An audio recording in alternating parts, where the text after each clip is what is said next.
Hello everybody and welcome to Forever Sports. And it is moving day, well the end of moving day here at the ALFRED Dunhill Championships. Day 3 is done and dusted. We've got a tied lead between Scott Jameson and Strydom, a tie course record coming from Strydom. So both leaders having set new records here at Leopard Creek, and going into a big sort of final day on Sunday. Lots of people in pursuit, lots of South Africans leading pursuit. And Scott, Roscoe, before we sort of go into exactly who is in the hunt, stuff like that, a very different day, different conditions to what we saw yesterday. Yesterday we saw a bit of rain. We saw some very hot conditions today, which is pretty hot and sweltering all day. What did you think of the way they set the course a little bit differently and how things played out? Yeah, today, as you said, was just hot. I think it's the hottest day we've had so far since we've been here. Course, I think, played different to the days before. I think the greens looked a bit firmer and faster. I mean, we heard Neil say the greens are rolling at 13.7, which is, I think, almost quicker than Augusta. And there were a couple of tees pushed back, which I said I would like to see yesterday, and we saw it today. So the guys that were, and I think you saw it, there were some guys that didn't go so low, and then there were some guys that went really low. But I think it's playing good. It was playing good. Yeah, I think again, once again, we saw some people going really low. It's Strydom tying the course record of 63, which was set by Scott Jameson yesterday. So a quick look at the leaderboard. Scott Jameson and Strydom at the top, 15 under through the 2 days. Jameson going over at 70 today, so not really managing to capitalize on his lead much from yesterday. T2, we've got Oliver Becker sitting at 13 under, Dean Burmester, Dale Whitnell, all three, Becker and Burmester going 68 today. Whitnell putting himself in the mix with a 66, and then back in on sort of under 12 under, we've got Brandon Grace, Dylan Fratelli, and Adrian Otegui. So quite a big chasing pack. We've got 6 people sitting 2 and 3 shots back. But the good news is a lot of South Africans in the mix. And let's have a word about Strydom. I mean, probably actually almost disappointed with that 63, because very much was on the sort of the 59 wash before a couple of drop shot and then 2 bars to finish on 2 holes, which are very sort of birdieable. But what a performance from him. Yeah, a really good performance from him. But as you said, I think you would almost be disappointed. Because, I mean, when you go from being on 59 watch to then stalling a little bit and not capitalizing when you could have, to take the solo lead into tomorrow, it makes a big difference. I think standing on the first tee tomorrow with a 1 or 2 shot lead compared to being tied for the lead, especially when you were playing as good a golf as you were, with no mistakes, to then go and make a couple of mistakes and slow down a bit and give the chasing pack a chance to come back in. But still, you can't take away from a 63. It's an unreal performance, especially around a golf course like this. I think speaking of slowing down, I think Dean Burmester as well, also guilty of not really sort of taking his chances. You can see he was visibly quite annoyed, probably the most upset we've seen him all weekend, coming off that 18, dropping shot right at the end. I think at one stage could have actually put himself a shot ahead, and then not managed to, once again, not really being able to sort of capitalize on his last couple of holes. Coming into 68, 13 under, but again, looked pretty good out there.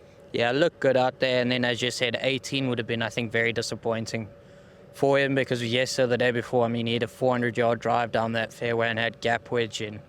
And I mean, today I saw the likes of Volker 3-wood in there. So when he's hitting gap wedge, to make bogey there is definitely disappointing. But I think his game's there. He's shown throughout the week. He's got the ability to go low. He's got the ability to shoot 65. And he hasn't had a bad round this week. Yesterday he didn't play great, but he still managed to get 2 under out of it. Today, coming in, made a couple of mistakes on 16, hitting it over the green into that back bunker, to that flag. You're never going to make par to that. But still coming in with a 68, putting himself in a good position tomorrow to go hunting. And so I think, yeah, don't count him out.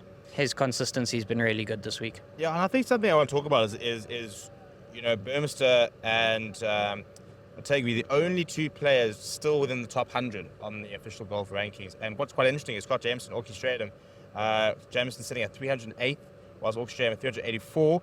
Ollie Becker at 113, but Dale Whitnell 314 as well. So not necessarily the really sort of big players who have rocked up and are playing really well. Obviously Brandon Grace and the likes of Otegui has gone down since sort of the live golf. But cool to see 2 players, and Scott Jameson and Strydom probably wouldn't have really looked out for them much. I think if we'd done a preview of players to watch, probably wouldn't have featured either of them. So No. an exciting position for those two going into the last day. Definitely. And I think it's a lot to play for, especially guys like your Strydom, who doesn't have a European Tour card. Scott Jamieson's got a European Tour card, but the likes of Strydom, who doesn't. Tomorrow's win gets him 2-year exemption on the tour, and it'll change his life. So I think there'll be a lot on the line for both of those guys also to increase their world ranking, for Orky to get a European Tour card, DP World Tour card. It's going to make for an exciting day, and also nice to see. I mean, yesterday we stood here and did the wrap-up, and the South African flavour from the leaderboard that was there on day one kind of disappeared yesterday. And today, standing here, there's a whole lot of South African flavour back on that leaderboard, which is nice to see. Yeah, I think Brandon Gray sitting, 3 shots behind.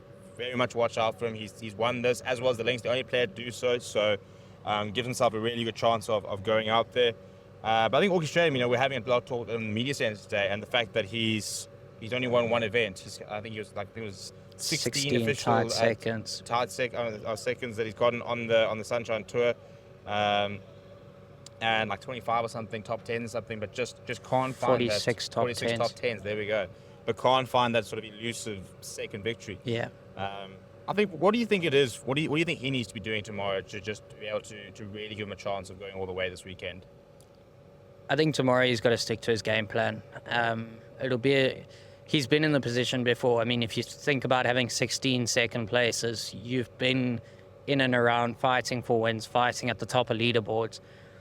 There's a bit bigger scale than a Sunshine Tour event, but you can't change your game plan. I think he's got to play within himself, take his opportunities where he can, but don't try and do anything extraordinary. Play within yourself and stick to your game, and hopefully it comes off. I mean, if he goes out tomorrow and shoots another 63, I'm pretty sure we'll be seeing Strydom lifting the trophy. Yeah, look, I think pressure is a big thing. I don't even think he'll need to go as low as 63. I think we're looking definitely not. 66, 67 that tomorrow could be the difference. I think a lot of it tomorrow is going to be, again, the heat. It looks like it's going to be another hot one tomorrow.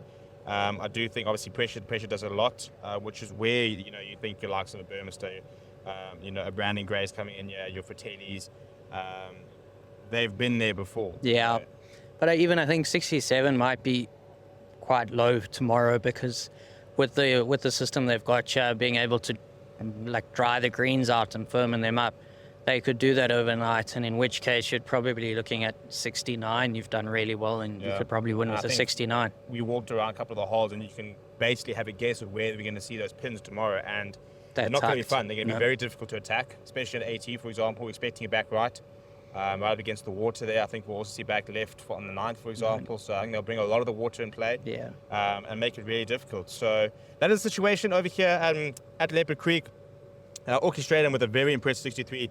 Tied the lead with Scott Jamieson, Ollie Becker, D. Burmester, Dale Whitnell. 2 shots back, 3 shots back. Brandon Grace, Dylan Fratelli, and Adrian Atagui.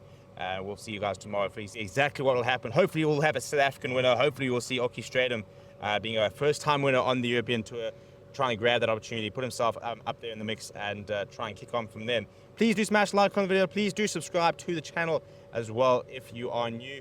Coming to you from Leopard Creek, myself, Stephen Perrin, and Ross McClatchy, and we'll see you guys tomorrow for the final wrap-up of what has been a thoroughly enjoyable tour, a thoroughly enjoyable weekend, and hopefully we've got another epic day of golf ahead of us tomorrow, and we'll see you then.